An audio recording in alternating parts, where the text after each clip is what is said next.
ये बात है साल 1970 की। गांव का नाम अरन्या, शहर इंदौर, राज्य मध्य प्रदेश। एक छोटी सी नॉर्मल मिडिल क्लास फैमिली में जन्मा बच्चा जिसका नाम रामू बड़ा होके बहुत बड़ा सॉफ्टवेयर इंजीनियर बनना चाहता था।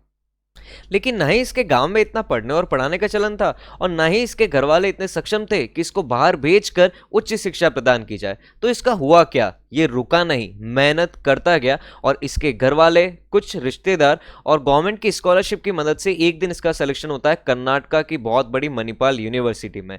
और आज के समय की अगर अपन बात की जाए तो भैया ये रामू जी बन चुके हैं रेमो डूड और ये हैं अभी के टाइम पे गूगल में, कहां पर, अमेरिका में। तो अब सवाल ये उठता है कि जो ये रामू जी से रेमो डूड बने हैं, जो कि पिछले 7 सालों से अमेरिका में बैठ के कमा रहे हैं लेकिन सिटीजन इंडिया के हैं, क्या इनकी नेशनल इनकम इंडिया के नेशनल इनकम में काउंट होगी या अमेरिका के? चलो पता करते हैं।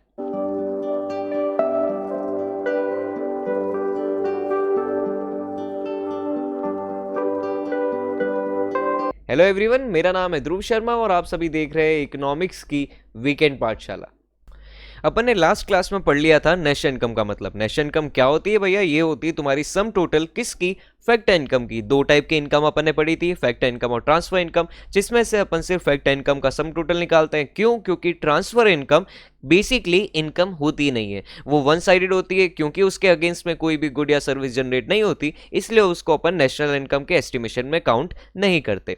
दूसरी चीज की ये फैक्टर इनकम हर कोई कमाएगा तो वो इंडिया की नेशनल इनकम में काउंट हो जाएगा क्या? ऑब्वियस सी बात है, नहीं। वो सिर्फ कौन कमाना चाहिए? नॉर्मल रेजिडेंट, और वो भी सिर्फ कितने टाइम में? During a financial year, particular year, एक साल में।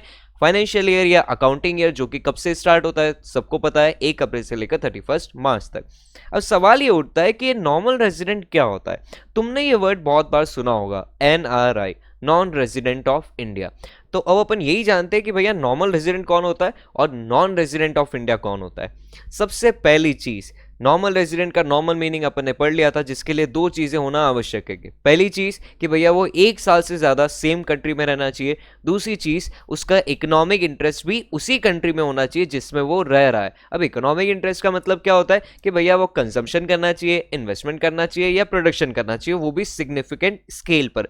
कहने का मतलब तुमने कोई छोटा मोटा धंधा किया, जैसे कि तुम ये सुनते होंगे अगर तुम्हारे कोई रिलेटिव्स या कोई पहचान में बाहर जा रहा है पढ़ने के लिए और वो पार्ट टाइम जॉब के लिए डिलीवरी बॉय का काम कर रहा है या टैक्सी ड्राइवर का काम कर रहा है, तो वो सिग्निफिकेंट स्केल पर नहीं माना जाता है। सिग्निफिकेंट स्केल का क्या मतलब होता है और ऑर्डिनरीली रिसाइडिंग का मतलब क्या होता है? कहने का मतलब in short, in total, normal resident का मतलब क्या होता है, आज अपन इसको डिटेल में पढ़ते हैं। नॉर्मल मीनिंग तो अपन को पता है, लेकिन नेशनल इनकम को इन डेप्थ में समझने के लिए अपन को नॉर्मल रेजिडेंट का प्रॉपर मीनिंग पता होना चाहिए। कोई सी भी स्टेटमेंट देकर, कोई सी भी केस स्टडी अगर तुम्हें दी जाए तो तुम्हें पता होना चाहिए कि भैया ये तुम्हारी नेशनल इनकम में काउंट होगा या नहीं होगा, क्योंकि ऐसे टाइप के क्वेश्चन तुम्हारे 6 नंबर के आते हैं 12th बोर्ड्स में। सबसे पहली चीज, नॉर्मल रेजिडेंट एक इंडिविजुअल नहीं, इंस्टीट्यूशन भी हो सकता है। अब इसका मतलब क्या हुआ? तुम ये चीज देखते होंगे इंडिया में सारी जो फर्म्स है उन सब का मालिक नॉर्मल रेजिडेंट नहीं होता।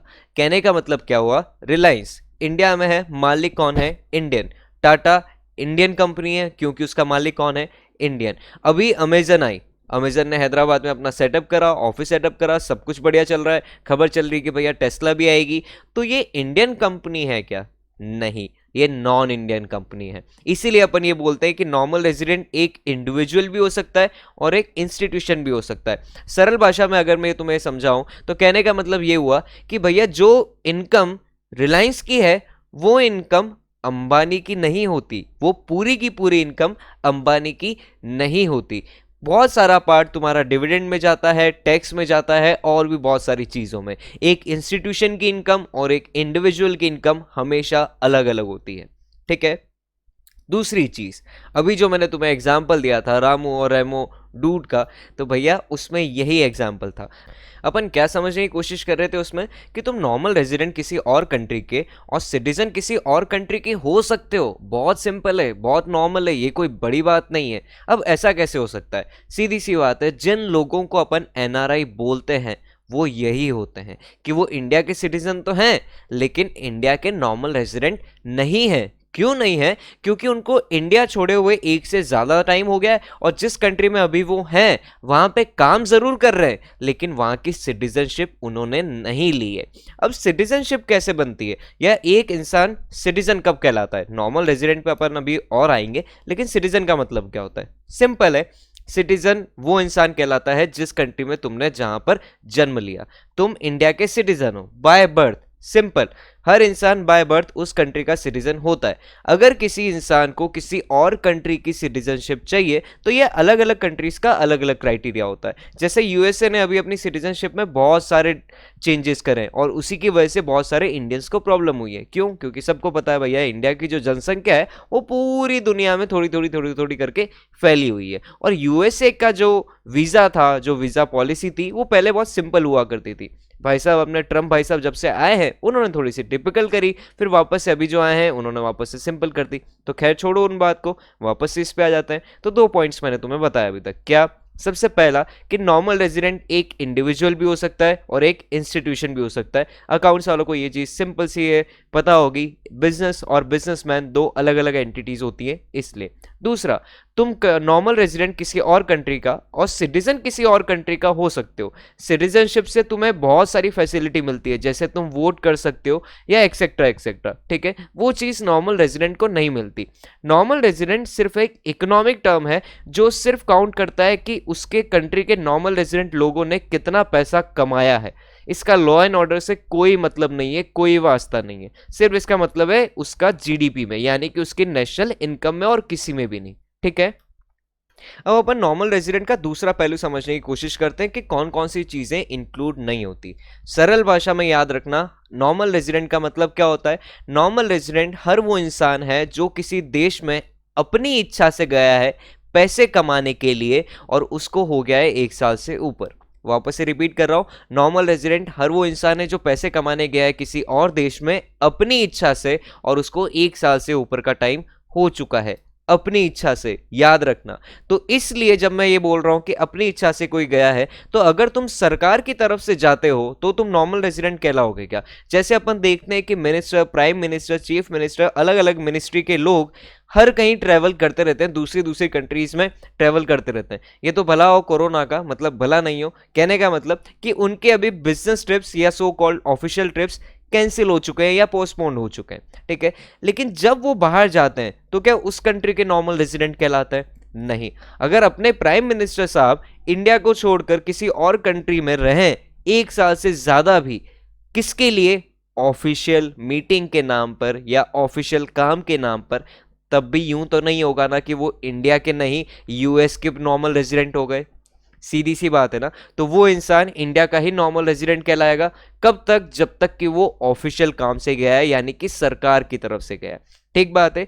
कोई भी इंसान किसी और की तरफ से जाता है किसी पर्टिकुलर पर्पस के लिए, ना कि पैसा कमाने के लिए, तो वो नॉर्मल रेजिडेंट नहीं कहलाएगा। वही चीज अपन यहाँ पे देखते हैं। यहाँ पे अपन सिर्फ अलग अलग एग्जाम्पल्स देखेंगे जो कि जल्दी से हो जाएगा। सबसे पहला, इंटरनेशनल ऑर्गेनाइजेशन आईएमएफ और डब्ल्यूएचओ, इनके हेडक्वार्टर कहीं पर भी हो, ये उस पर्टिकुलर कंट्री के नॉर्मल रेजिडेंट नहीं कहलाएंगे। सिंपल सा लॉजिक है इसके पीछे, क्योंकि इनका काम प्रॉफिट कमाना नहीं है, इनका मोटिव प्रॉफिट कमाना नहीं होता, दूसरे कामों को ऑपरेट करना होता है। दूसरा पॉइंट, फॉरेन विजिटर्स जो इस पर्टिकुलर पर्पस के लिए आए, reception, holiday, medical treatment, studies, conference, sports etcetera. अब यहाँ पे 2-3 एग्जांपल, जैसे कि रिसेप्शन, हॉलीडे, इन दोनों में तो भैया तुम्हें 6 महीने से ज़्यादा का वीज़ा तो मिलता ही नहीं है। बहुत सारी ऐसी कंट्रीज है जो 3 महीने से ज़्यादा का वीज़ा नहीं देती, तो 1 साल की बात तो वैसे खत्म हो गई, तो नॉर्मल रेजिडेंट तुम वैसे ही नहीं कहलाओगे। तीसरी चीज, और यही चीज मैं तुम्हें समझाने की कोशिश कर रहा था, कि भैया तुम अगर अपनी इच्छा से और पैसे कमाने के लिए किसी कंट्री में जा रहे हो तभी तुम वहां के नॉर्मल रेजिडेंट कहलाओगे, वरना नहीं। जैसे तुमने सुना होगा लास्ट 2-3 ईयर्स में, जैसे युवराज सिंह का केस आया था वर्ल्ड कप के बाद कि उनको कैंसर हो गया था और वो इंडिया छोड़कर किसी और देश में अपना कैंसर का इलाज करा रहे थे। तो वो उनको वो देश पर्टिकुलर कंट्री अच्छी लगती है इसलिए वो वहां पे इलाज करा रहे थे क्या? नहीं। वो सिंपल सी बात है, जहां पे तुम्हें अपनी मेडिकल फैसिलिटीज बेटर मिलेगी तुम वहां पे इलाज कराने की कोशिश करोगे, अगर तुम उतने फाइनेंशियली स्ट्रांग होगे तो। लेकिन युवराज सिंह या कोई भी ऐसे लोग जो मेडिकल ट्रीटमेंट के लिए इंडिया छोड़ के बाहर जाते हैं या बाहर के लोग यहाँ आते हैं, तो वो यहाँ के या वहाँ के नॉर्मल रेजिडेंट नहीं कहलाएंगे। पढ़ाई के लिए तुम में से बहुत सारे लोग होंगे जो आगे जाके हायर स्टडीज के लिए बाहर जाओगे, 3 साल 4 साल 8 साल का कोर्स करोगे, लेकिन तुम वहाँ के नॉर्मल रेजिडेंट नहीं कहलाओगे जब तक कि तुम वहाँ पे पढ़ाई करने गए हो। सिर्फ और सिर्फ तुम्हारा पर्पस क्या है? Study, nothing else. फिर कॉन्फ्रेंस भी ऑब्वियस है कि इसमें 1 साल से ज़्यादा का वीज़ा नहीं दिया जाता, 1 साल का भी वीज़ा नहीं दिया जाता, तो तुम नॉर्मल रेजिडेंट वहाँ के नहीं कहलाओगे। स्पोर्ट्स, ओलंपिक्स, वर्ल्ड कप, बहुत सारे ऐसे बड़े बड़े टूर्नामेंट्स होते हैं जहाँ पे स्पोर्ट्स पर्सन जो होते हैं वो 1 साल से ज़्यादा वहाँ पे रहते हैं, यानी कि टूर्नामेंट से कई टाइम पहले वो वहीं पर ही आ जाएंगे, वेदर को, एनवायरनमेंट को सूट करने के लिए वहीं पर प्रैक्टिस करेंगे, वहीं पर रहेंगे। तो वो अपनी इच्छा से वहाँ पे गए हैं क्या? नहीं, वो अपने कंट्री को, अपने देश को, अपने स्टेट को या किसी को भी रिप्रेजेंट करने के लिए वहां गए। उनका पर्पस क्या है? जो वो काम से गए हैं, खेल खेलने के लिए, जो भी वो फलाना टीम का गेम खेलने के लिए गए, खेलेंगे, जीतेंगे, हारेंगे और वापस से स्वदेश आ जाएंगे।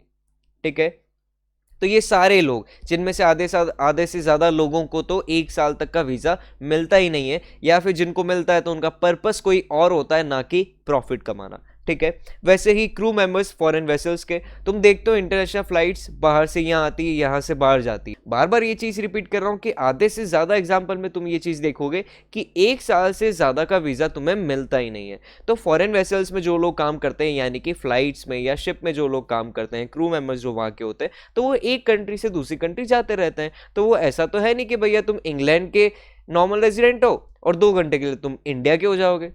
सीधी सी बात है। ठीक है, कमर्शियल ट्रैवलर्स हो गए या सीजनल वर्कर्स होते हैं, तो इन सबको 1 साल से ज़्यादा का वीज़ा नहीं मिलता है, 1 साल का वीज़ा भी नहीं मिलता है। ठीक है, ये तुम अभी समझो foreigners who are employees of non resident enterprises who came here for the purpose of machine installation. जैसे कि अभी इंडिया में बुलेट ट्रेन का बहुत चल रहा है। ठीक है, अब बुलेट ट्रेन तुमने जापान को दिया या जर्मनी को दिया, किसको दिया मुझे नहीं ध्यान, लेकिन जिस भी कंपनी को तुमने दिया, जिस भी कंट्री की कंपनी को तुमने दिया, ऑब्वियस सी बात है कि इंस्टॉल करने भी वही लोग आएंगे। अब उनको इंस्टॉलेशन में 1 साल लगे, 2 साल लगे या 10 साल लगे, वो इंडिया के नॉर्मल रेजिडेंट नहीं कहलाएंगे।